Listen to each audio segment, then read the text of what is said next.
شما Beispiel machen.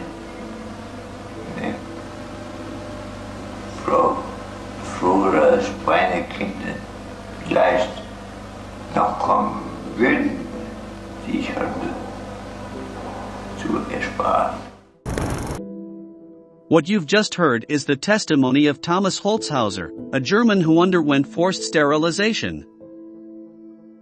His only crime was being of Afro descent, but that was enough for the Nazis to consider that he had no right to reproduce.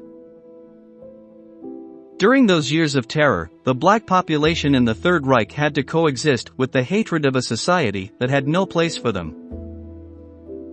Today, in this new episode of Military History, we will tell you what it was like to be Afro-German during the time of Hitler.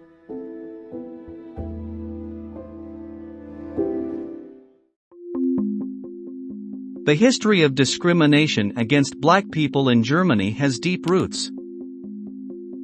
Between the 17th and 19th centuries, the German Empire expanded into Africa, where it colonized various territories and subjected the local populations to its rule. To justify colonialism, the idea was spread that the white European man was the representative of true civilization, and his destiny was to guide the rest of the world toward progress. At the same time, it was believed that black people embodied savagery and barbarism and needed to be civilized to evolve to a higher stage. During World War I, colonial soldiers from Germany played a significant role on the battlefield. They made up an army of Africans known as the Schutztruppe, which was responsible for carrying out military operations on the African continent. In the images you are currently seeing, you can observe them on camel patrol missions, their typical mode of transportation. Despite these troops shedding their blood and giving their lives to defend the honor of the German Empire, they received no benefits at the end of the war. Distrust of anyone who did not have white skin remained intact. In fact, it could be argued that, after the war, the living conditions for black people worsened. This was because the victors of the conflict occupied the Rhine region in western Germany with the aim of taking control of its natural resources. In this operation, the French used 20,000 African soldiers from their colonies. For the Germans, this was seen as an explicit humiliation, as, in their view, it was an inferior race subduing a superior one. Consequently, there was an intense racist propaganda campaign accusing black people of massacring German populations, raping women, and spreading venereal diseases. Here we can see an African with deformed lips who almost looks like an ape beneath a French helmet. And when you turn the coin over, you see a German woman bound to a martyr's stake. And that is the erect penis of a black man, topped by a military helmet. These were the sexual obsessions of the Black Shame campaign. These are some typical propaganda posters from that time. In this image, we see a white soldier alongside a Senegalese soldier who is holding a bloodied knife in his teeth. Below, there's a ribbon with the national colors of France and the caption "Brutality, Bestiality, Equality," a parody of the motto of the French Revolution: liberty, equality, fraternity. German lawmakers passed laws prohibiting unions between German women and black troops, but such unions occurred regardless. While some cases involved rape, the majority were consensual relationships. As a result, between 600 and 800 children were born, whom the racist press dubbed Rhineland bastards. Due to their mixed race status, they found themselves in an extremely ambiguous situation, as they were not accepted by white society, yet they couldn't fully integrate among Afro-Germans either. Adolf Hitler himself referred to these facts in Mein Kampf, his popular book where he articulated his hateful ideals. In one of its most well-known passages, he said the following: "It was the Jews who brought the black people to the Rhine, with the obvious intention of ruining the white race they so detest, and with the logical consequence of diluting it. In this way, they will lower its cultural and political potential, and the Semites will be able to dominate us." As we can see, the Nazi leader capitalized on the outrage caused by the French occupation to link it to anti-Semitism and thus mobilize the anger of the Germans. In 1933, when the National Socialist movement came to power, the already dire situation for Afro-Germans worsened. Now, there was an openly racist and discriminatory government in charge of the country, willing to do whatever it took to ensure racial purity. Nevertheless, it is important to note that Hitler's followers did not have a coherent and firm policy toward black people. Their efforts were primarily aimed at marginalizing Jews, and they did not consider the Afro-German population, consisting of just 30,000 people, to be a priority. In general, the authorities believed that anti-Semitic legislation also applied to black people. For this reason, as early as 1933, they were prohibited from holding positions in the government, and 2 years later, the Nuremberg laws were enacted. These laws forbade interracial marriages, and sexual relations between white and black people were considered a crime. Alongside state discrimination, violence within civil society also increased. Finding stable employment became nearly impossible because employers did not want to hire someone seen as impure by the authorities. After all, an employer with a reputation as a racial traitor could also face problems with the regime.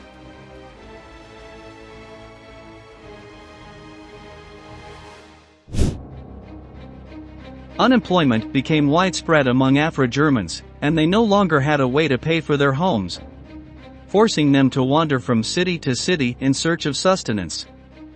When they did manage to find work, it was often done illegally, meaning they were hired as unofficial, unregistered employees. This, in turn, allowed them to be paid lower wages than normal, further exacerbating their dire economic situation. In some cases, they had no choice but to accept the most degrading jobs in society. One of these was the German African Show, a highly popular exhibition during those days.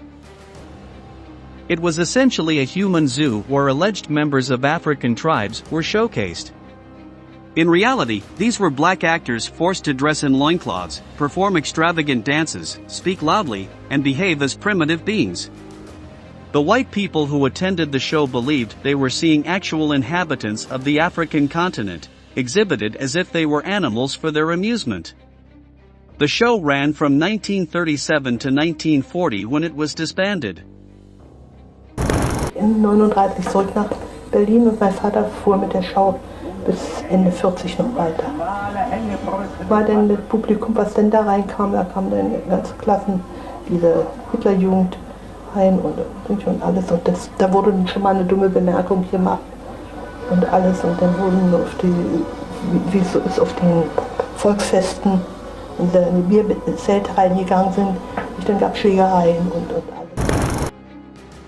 Additionally, official propaganda, designed by Minister Joseph Goebbels, made it clear that Afro-Germans were considered inferior.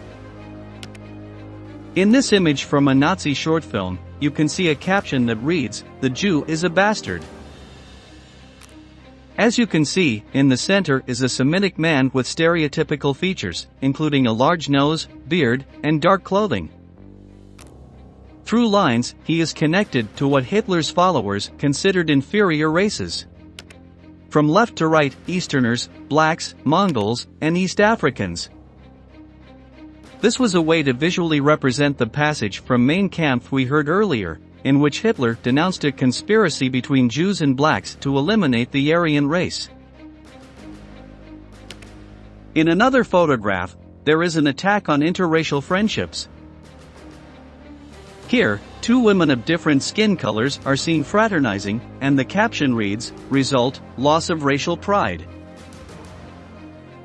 All of this propaganda deeply influenced the white German population, who accepted the idea that blacks should be kept separate from others, just as was the case with Jews and Romani people. Now, let's focus on the education of Afro-Germans in the Third Reich. As expected, they were also marginalized in this area. Starting in 1935, a new subject was introduced in schools called racial science, with the aim of teaching young people what pure and impure skin colors were. At that time, black children could still attend schools, but they did so under increasingly unequal conditions. A young Afro-German had to undergo the humiliating experience of being singled out in the middle of class as an inferior being who had to submit to the wishes of their Aryan classmates. To make matters worse, in 1941, 6 years later, they were definitively banned from attending schools in the Third Reich. For the Nazis, educating black people was senseless and something that could even be counterproductive. Let's see what happened to the Rhineland bastards, the children of French colonial soldiers and German women. As mentioned earlier, they faced discrimination in the 1920s, before Hitler came to power. However, during the Nazi dictatorship, they endured traumatic and chilling experiences. Keep in mind that these boys and girls were reaching puberty during these years.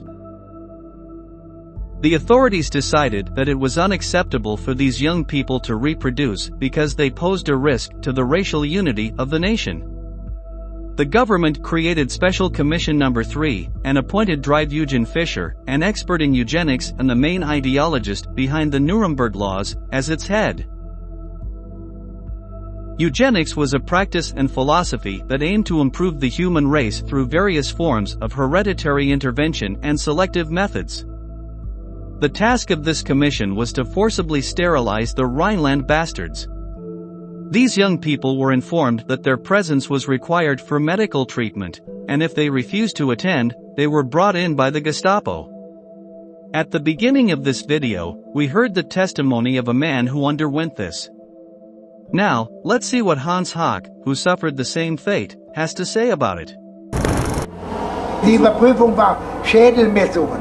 Für einen normalen Menschen kann man das überhaupt nicht erklären. Schädelmessungen und die Augenbrauen, die Augenfarbe und die Breite der Nase und das alles gehörte dazu. Wir kamen noch glimpflich davon, wir sind nicht der Euthanasie verfallen, sondern eben Sterilisation. Am 16. wurden wir operiert und weil ich keine Narkose bekam, ist das in ungefähr 2 Stunden fertig gewesen. Und am nächsten Tag war man eigentlich schon wieder fit, nur hat ein bisschen wehgetan. During the Second World War, the cruelty of Nazism reached unimaginable levels. While the primary target of their bloodlust was Jews, many black people were also imprisoned and sent to concentration camps. There, they received the same brutal treatment as other inmates, with the added distinction of their skin color being used as an excuse to dehumanize them further. Similarly, black prisoners of war from other countries, such as Afro-American soldiers, received worse treatment than white prisoners. Sometimes, they were not even sent to prison but were immediately executed by the Gestapo or the SS. During the Battle of France in 1940, when the Third Reich occupied French territory in record time, German troops took out their anger on black people. In total, it is estimated that between 1,000 and 1,500 Afro-French people were summarily executed. One of those who escaped this massacre was Léopold Sédar Senghor, who would become the first president of Senegal years later, once the country gained independence. However, despite what may seem incredible, there were black people who served in the German army. This was the case with the Legion of French Volunteers Against Bolshevism. This organization had been created by the Vichy regime, the French government that collaborated with the Nazis.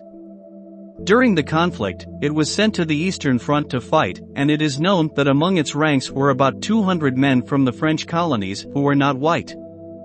As you can see, the Nazis did not always adhere to their own rules. With the collapse of the Third Reich and the conclusion of the war, the Nazi movement was reduced to marginal groups. However, this did not mean in any way that racism had ended. On the contrary, discrimination against black people persisted in all areas, not only in Germany but also in the victorious countries. The most famous case of this was in the United States, where Afro-Americans did not enjoy full civil and political rights for another couple of decades. Additionally, many emerged from the war torn apart by these traumatic experiences, which left them with a painful scar that would accompany them for the rest of their lives. Ich kann mich an die damalige Zeit noch gut entsinnen. Natürlich habe ich das empfunden als niederdrückend und bedrückend und alles war nur mein halber. There is no doubt that there was, and still is, a long way to go to eradicate these forms of hatred and achieve a more just society. We've reached the end of the video. Please leave your comments in the comments section below and don't forget to subscribe to our channel to learn about many more military events that left their mark on history.